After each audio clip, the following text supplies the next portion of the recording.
मैं अग्निहोत्री से पूछना चाहता हूं, तो गुजरात फाइल बना के देखा जिसने 2002 में 73 मुसलमानों का कत्लेआम हुआ, उसमें कोई फिल्म क्यों नहीं बनता है?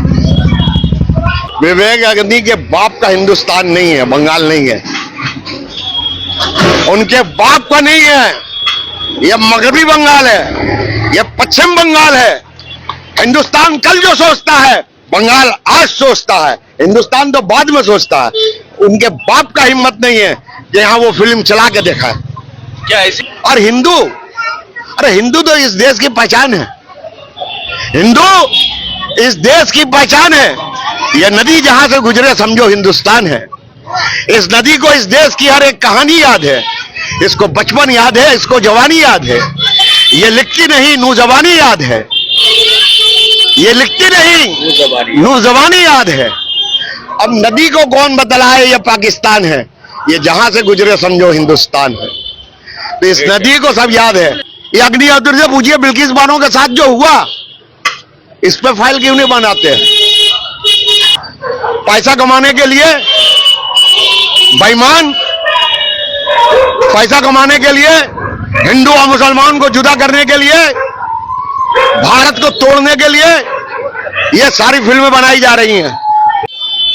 तबीयत खराब थी, बिस्तर से उठ नहीं पा रहे थे। टीवी में जैसे ही देखा कि मुसलमान के खिलाफ जहर उगलने के लिए फिल्में भी बनाई जा रही है, इस ज़ईफ को, जुन्नू अंसारी साहब को रहा नहीं गया। वो बिस्तर से उठते हैं और बाहर आकर हमसे कहते हैं कि मेरी तकलीफ, मुसलमानों की तकलीफ मैं अपनी ऊंची आवाज में बयां करूंगा। आइए सुनते हैं क्या कुछ कहना चाहते हैं जनाब जुन्नू अंसारी।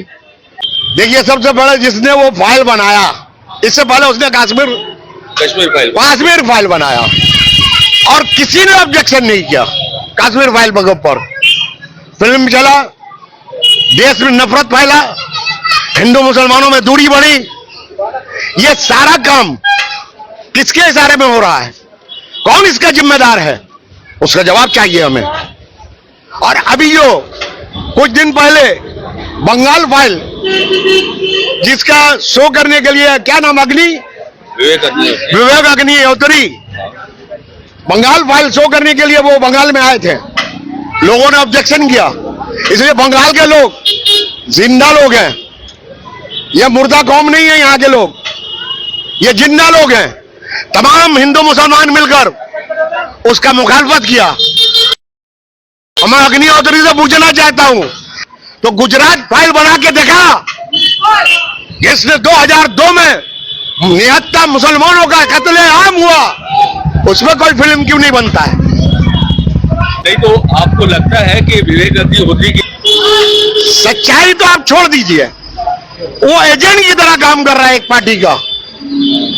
पार्टी का होकर काम कर रहा है। वो हिंदुस्तान में नफरत वाला आ रहा है। इसके लिए कोई कानून है कि नहीं है यार? कानून तो होना चाहिए। नफरत फैलाने की इजाजत किसी को नहीं है। हम हिंदू मुसलमान, सिख ईसाई तमाम लोग मिलकर इस देश में भाईचारा की तरह रहते हैं। बंगाल फाइल बनाने का क्या जरूरत है?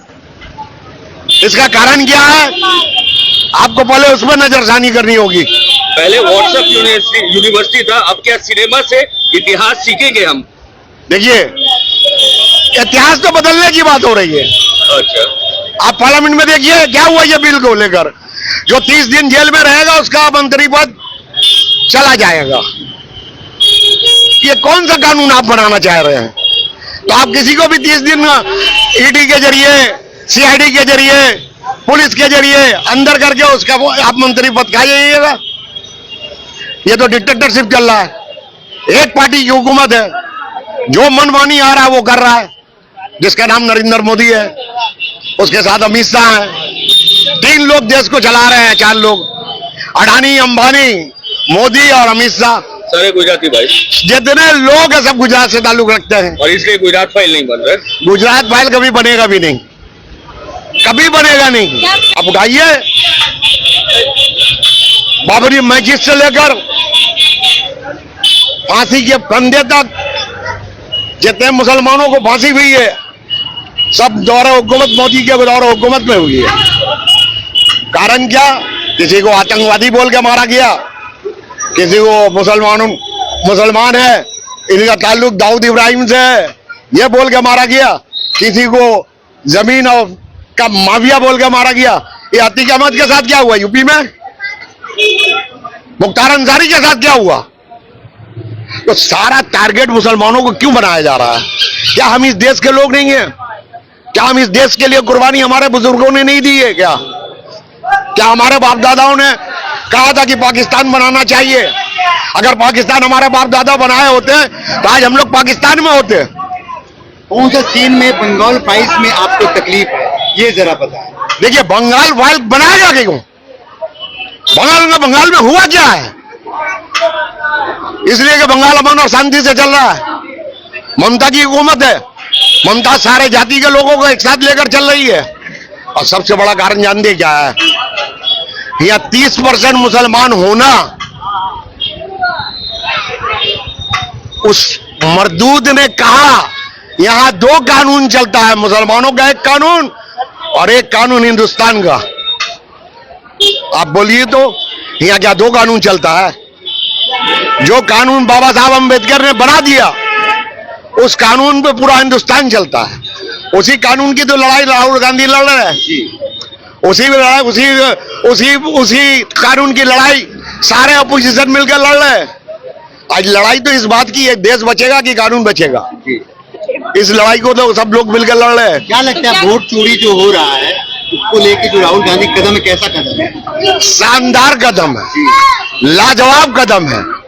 राहुल गांधी ने लोगों का आंख खोल दिया। और ऐसे लोगों को, इलेक्शन कमिश्नर को, बहुत अच्छा सवाल आपने किया, इलेक्शन कमिश्नर को जेल में होना चाहिए था, उनको सजा मिलना चाहिए था। और राहुल गांधी तो जवाब कर रहे हैं, एफिडेविट जमा कीजिए। अखिलेश यादव ने तो एफिडेविट जमा किया था, उसमें तो आप चुप्पी छाप गए, आपने कोई जवाब नहीं दिया। आपको तो जवाब देना चाहिए था। जब यूपी का एक एक्स चीफ मिनिस्टर आपसे जवाब कर रहा है, सवाल कर रहा है, तो उसके बारे में तो आप चुप हो गए। तो इलेक्शन कमिश्नर कहीं ना कहीं हुकूमत के बताए हुए रास्ते पे चल रहा है, और ये पूरे देश में हो रहा है। और इसमें आने वाले दिन में हर पार्टी को अपने अपने इलाके में जो नेता लीडर है, जो काउंसलर है, जो प्रधान है, उनको वोटर लिस्ट पे ध्यान देना पड़ेगा। बंगाल में विवेक अग्निहोत्री ने कहा है कि चाहे कुछ भी कर ले। विवेक अग्नि के बाप का हिंदुस्तान नहीं है, बंगाल नहीं है, उनके बाप का नहीं है। यह मगरबी बंगाल है, यह पश्चिम बंगाल है। हिंदुस्तान कल जो सोचता है, बंगाल आज सोचता है। हिंदुस्तान तो बाद में सोचता है। उनके बाप का हिम्मत नहीं है कि यहाँ वो फिल्म चला के देखा है। क्या ऐसी फिल्म लाकर विवेक अग्निहोत्री बंगाल की मोहब्बत को कम करना चाहते हैं? क्या दुर्गा पूजा में इसका असर आएगा? देखिए, एक बात सुन लीजिए, यहाँ के बंगाली हमारा जो भाई हैं, बहुत समझदार, अब बहुत अच्छे लोग हैं हमारे बंगाली भाई। वो कभी नहीं चाहते कि बंगाल के अंदर कोई गोल बाजार हो, यही सच्चाई है। और हिंदू, अरे हिंदू तो इस देश की पहचान है, हिंदू इस देश की पहचान है। यह नदी जहां से गुजरे समझो हिंदुस्तान है। इस नदी को, इस देश की हर एक कहानी याद है, इसको बचपन याद है, इसको जवानी याद है। ये लिखती नहीं, नौजवानी याद है। ये लिखती नहीं, नौजवानी याद है। अब नदी को कौन बतलाए ये पाकिस्तान है, ये जहां से गुजरे समझो हिंदुस्तान है। तो इस नदी को सब याद है। और ये बात करते हैं हम लोग को आपस में लड़ाने की, बंगाल में ऐसा कुछ नहीं होगा। बंगाली भाषा को लेके बहुत ज्यादा विवाद चल रहा है। महाराष्ट्र में ही एक लोगों को 3 दिनों तक मंदिर में छुपना पड़ा, इस पर क्या कहना चाहिए? मोदी जी क्यों चुप है? मोदी जी तो आए थे बंगाल में, अभी उनकी तकरीर में सुन रहा था। उन्होंने कहा ममता हटाओ, बीजेपी को लाओ। कौन बंगाली आपको वोट देगा? आप बंगालियों को मार रहे हैं, महाराष्ट्र में भगाए जा रहे हैं, बांग्लादेशी बोल के दिल्ली से निकाले जा रहे हैं। आप बंगाली मुसलमानों के ऊपर जुल्म कर रहे हैं, हिंदू बंगालियों को मारा जा रहा है। क्या हो रहा है हिंदुस्तान की सरजमीन पर? और आप बंगालियों को आकर भड़का रहे हैं। ये शुभेंदु अधिकारी जो ममता के हाथ से पाला हुआ बच्चा, ममता ने जिसको लोरी गा के लीडर बनाया, वो ममता के ऊपर उंगली उड़ाता है। वो ममता के ऊपर हाथ उठाता है और ममता को उल्टा सीधा बोलता है। सारे हिंदुस्तान के लोगों ने नहीं देखा उसको रुपया लेते हुए, शारदा कांड में पैसा नहीं ले रहा था। चोर, बेईमान, आज बात कर रहा है, बड़ी बड़ी बात करता है? सुमिंदो अधिकारी। बंगालियों को मोदी जी ने तो तोहफा में मेट्रो भी दिया, बहुत सारे सर्विसेज। अब मेट्रो तो ज्योति बाबू ने भी दिया, ये सब अपने बाप के घर से पैसा दिया। आपका पैसा है, हमारा पैसा है, पब्लिक का पैसा है, तो ये तोहफा नहीं। जनता का पैसा है, अपने बाप के घर से पैसा लाया है। ये पैसा तो हमारा पैसा है, आपका पैसा है। आप जीएसटी बोल के ले रहे हैं, टैक्स बोल के ले रहे हैं, कोलगेट में टैक्स, साबुन में टैक्स, सब टैक्स का पैसा है। समा हम लोगों का पैसा है और उसके बदले में बंगाल को कुछ नहीं मिल रहा है। बंगाल को मेट्रो दिया जा रहा है, कल मोदी जी ने उद्घाटन किया। ठीक है, बहुत मेट्रो बहुत पहले, और जब हिंदुस्तान में जब मेट्रो नहीं आया था, बंगाल में सबसे पहले मेट्रो आ गया था। क्या जरूरत बंगाल में अगर मोदी गवर्नमेंट आती है तो विकास सबसे ज्यादा होगा दूसरे स्टेट की तरह। मोदी जी आप एक जगह का बताइए विकास हमको। इस बरसात में सब जगह का विकास खुल के नजर आ गया। बंगाल और बिहार से लोग यहाँ से गुजरात भागते हैं। और गुजरात का हालत देखे हैं टीवी पर? है क्या हालत है गुजरात का? एक एक घर डूबा हुआ है। कल मैं देख रहा था, आप आशिक डंकिया के चोट पे कह रहा हूं, क्या मिला हम लोग को ताजमहल से? एक बादशाह ने अपनी महबूबा के याद में इतना रुपया खर्चा करके ताजमहल बना दिया। अरे आपने कौम के लिए क्या किया यार? उससे कौम को क्या फायदा हुआ? मुसलमानों को क्या फायदा हुआ? बंगाल में मुसलमानों को क्या फायदा हुआ? हाँ? बंगाल में मुसलमानों को क्या फायदा हुआ? बंगाल में हम अमन और शांति से सुकून की नींद सो रहे हैं। फायदा मुसलमानों को किसी पार्टी से नहीं है। खूब बढ़िया से मेरी बात को समझ लीजिए, किसी पार्टी से मुसलमानों को कभी कोई फायदा नहीं पहुंचा। कांग्रेस ने क्या दिया आपको? क्या दिया? बाबरी मस्जिद का ताला खुलवाया। तो आज कांग्रेस को समर्थन नहीं करना चाहिए। कांग्रेस को समर्थन करते हो, कांग्रेस का यह हाल होता। आज नहीं करना चाहिए। अरे मुसलमान हट गए कांग्रेस के, तो मुसलमानों की वजह से कांग्रेस का यह हाल हो गया। राहुल गांधी की जो ये भीड़ देखी जा रही है वो मुसलमानी का भीड़ है। देखिए ये नया जनरेशन चल रहा है, उनको भी अपनी गलती पे पछतावा है कि हम लोगों के बुजुर्गों ने कुछ गलतियां की है जिसकी सजा हम लोग को मिली है। वो पछतावा है, माफी मांगा उन लोगों ने। मोदी तो माफी तक नहीं मांगे। 2002 में तमाम लोग चिल्लाते रह गए, लेकिन मोदी तो कभी किसी से माफी नहीं मांगा मुसलमानों से। इतना बड़ा वाकया हो गया, ये अग्निहोत्री से पूछिए बिल्किस बानो के साथ जो हुआ, इस पे फाइल क्यों नहीं बनाते? पैसा कमाने के लिए बेईमान, पैसा कमाने के लिए हिंदू और मुसलमान को जुदा करने के लिए, भारत को तोड़ने के लिए ये सारी फिल्में बनाई जा रही हैं। लेकिन भारत ना कभी झुका है, ना कभी रुका है, ना कभी टूटेगा।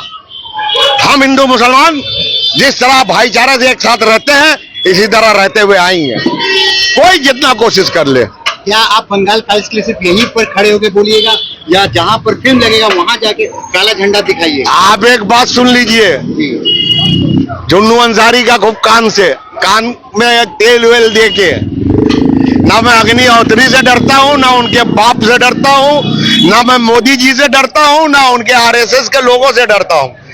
हम सिर्फ डरते हैं तो परवरदिगार से डरते हैं, अल्लाह से डरते हैं, और उसके आगे झुकते हैं, उसके आगे सजदा करते हैं। इसलिए हम लोग हुसैन के चाहने वाले हैं, वक्त पड़ेगा कुर्बानी देने के लिए भी तैयार रहेंगे। जब फिल्म रिलीज होगा तो उम्मीद लगाई जा सकती है आप भीड़ लेकर पहुंचेंगे थिएटर। भीड़ नामर्द लोग लगाते हैं, शेर जंगल में अकेला ही दौड़ता है, इसका हमें परवाह नहीं। मैं तो अकेला ही चला था जानिबे मंजिल, मगर लोग आते गए और कारवां बनता गया। हयात लेके चलो, कायनात लेके चलो, चलो तो सारे जमाने को साथ लेके चलो। हम वो लोग हैं, हम अकेले निकलते हैं और मुझे भीड़ की जरूरत नहीं पड़ती है। आप कह रहे मुसलमान पॉलिटिकल मामला है, इसका एमएलए और काउंसलर के बीच में मुसलमान पिस रहे हैं। और मैं उन भाइयों से कहूंगा जो लड़ रहे हैं, हाथ जोड़कर, क्या आप खुदा के लिए एक भाई दूसरे भाई का जान न ले। टीएमसी के ही एमएलए और काउंसलर है जो हैं उनसे भी कहूंगा, नेता अपना दुकानदारी चमकाकर चले जाएंगे, मारे हम मुसलमान जाएंगे। हर दौर में यही देखा गया है कि मुसलमानों के साथ राजनीति होती है। यही कहना चाहूंगा कि अगर वहां कुछ हो रहा है तो वहां के जो बड़े लोग हैं, बुजुर्ग लोग हैं, उन लोगों को फौरन इस पे एक्शन लेना चाहिए। कामयाब यात्रा। क्या और बिहार चुनाव में उसका असर देखने को मिलेगा या भीड़ इससे पूरी रहेगी? क्या लगता है? देखिए, आने वाले दिन में बंगाल में 26 में इलेक्शन है और पूरी कोशिश हो रही है बंगाल में दंगा फसाद कराने की। सारे लोग लगे हुए हैं बंगाल में किसी तरह दंगा फसाद हो, लेकिन अभी तक पुलिस, यहां की सरकार इसमें बहुत चौकस है, इस पर नजर रखी हुई है। और मैं फिर अपील करूंगा खास करके हमारी सीएम ममता बनर्जी से, जो बंगाल में जिस तरह भाईचारे को लेकर चल रही हैं, उनकी सब तारीफ करते हैं।